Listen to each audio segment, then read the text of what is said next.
Captain নাটক করছে, প্লেয়াররা পাড়ায় পাড়ায় খ্যাপ মারছে, আর আমরা সহজ সরল ফুটবল প্রেমীরা 2030-এ ফিফা বিশ্বকাপ খেলার স্বপ্ন দেখছি। বাঙালি ফুটবল প্রেমীদের সহনশীলতা ও কল্পনা শক্তির সত্যি কোনো তুলনা হয় না।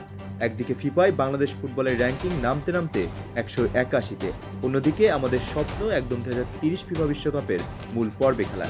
কিন্তু মাঠের বাস্তবতায় চোখ রাখলে সেই স্বপ্নের বেলুন মুহূর্তে ফুটো হয়ে যায়। চিত্রনাট্যটি বেশ চমৎকার। জাতীয় ফুটবল দলের কাপ্তান জামাল ভুঁইয়াকে দেশের ফুটবলের মধ্যমাঠ সামলানোর কথা থাকলেও তিনি সম্প্রতি নাম লিখিয়েছেন বিনোদন জগতে। ফুটবল বিশ্বকাপ উপলক্ষে নির্মিত ব্রাজিন্টিনা ক্লাব নামের একটি নাটকে কেন্দ্রীয় চরিত্রে অভিনয় করে তিনি আত্মপ্রকাশ করেছেন পুরোদস্তুর অভিনেতা হিসেবে। ক্যাপ্টেন যখন অভিনয়ের শুটিং স্পটে ক্যামেরার সামনে শট দিচ্ছেন, তখন লাল সবুজের বাকি তারকা ফুটবলারদের ব্যস্ততা কোথায়? পেশাদার লিগের ক্লাবগুলোর সঙ্গে লাখ লাখ টাকার চুক্তি থাকলেও দেশের ফুটবলারদের এক বড় অংশের মূল টান কিন্তু পাড়া মহল্লার খ্যাপ টুর্নামেন্টে। ফিটনেস বজায় রাখা কিংবা ইনজুরির ঝুঁকি তো অনেক দূরের কথা, ক্যাম্প বা লিগের বিরতি পেলেই চুক্তিভিত্তিক খ্যাপ খেলে ইনজুরির শিকার হচ্ছেন অনেকে, জানিয়ে বাফুফে ও ক্লাবগুলোর অসন্তোষ দীর্ঘদিনের।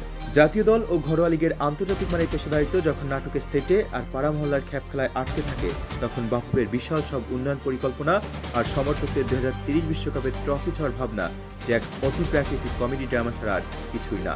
মাঠে পারফরমেন্সের হাল বেহাল, খেলা দেখলে মনে হয় যেন স্বয়ং আশরাফুল পারফর্ম করছে, অথচ বাইরে গ্ল্যামার আর খ্যাপ খেলার জমজমাট উৎসব। প্রশ্ন উঠেছে, মাঠের ফুটবল ছেড়ে এই নাটক আর খ্যাপ খেলার চক্রে বন্দী থেকে কতদূর এগোবে আমাদের ফুটবল? ভক্তদের এমন স্বকীয় হতাশা আর ব্যঙ্গাত্মক ট্রলি যেন আজ বাংলাদেশ ফুটবলের নির্মম বাস্তবায়না।